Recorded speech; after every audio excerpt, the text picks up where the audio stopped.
Cuadro Alas multi-millionaire, reklamo na inilapit sa binasura daw. Wonderboy tuloy sa pangarap.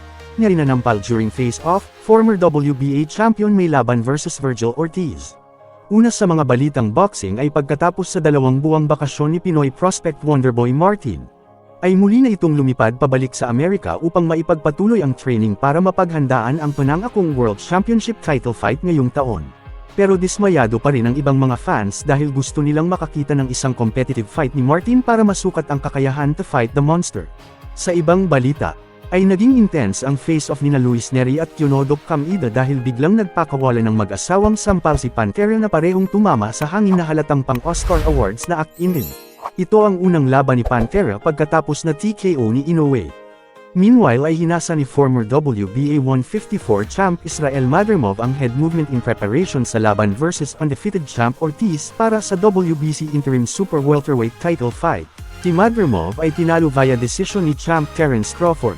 Sa huling balita na as per source na di umano'y umabot ng more or less $2 million ang net worth ni Cuadro Alas sa kanyang professional boxing career. Banat ng mga casual fans ni Idol Inoue na wala raw ito sa kalingkingan compare sa natanggap na $20 millions na sponsorship ni Monster galing kay Turki Alalshek.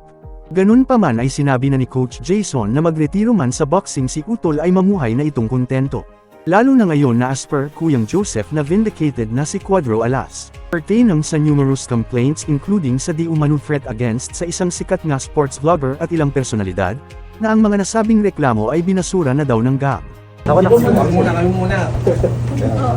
Andun lang po. Okay, ready? 1, 2, 3. 1, 2, 3. Sapa ko. Nakita yung GAB.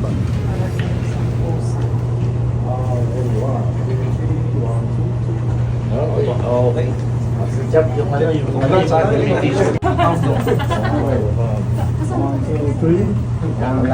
Meron pala kayo niyan, ha? RDDB Cebu.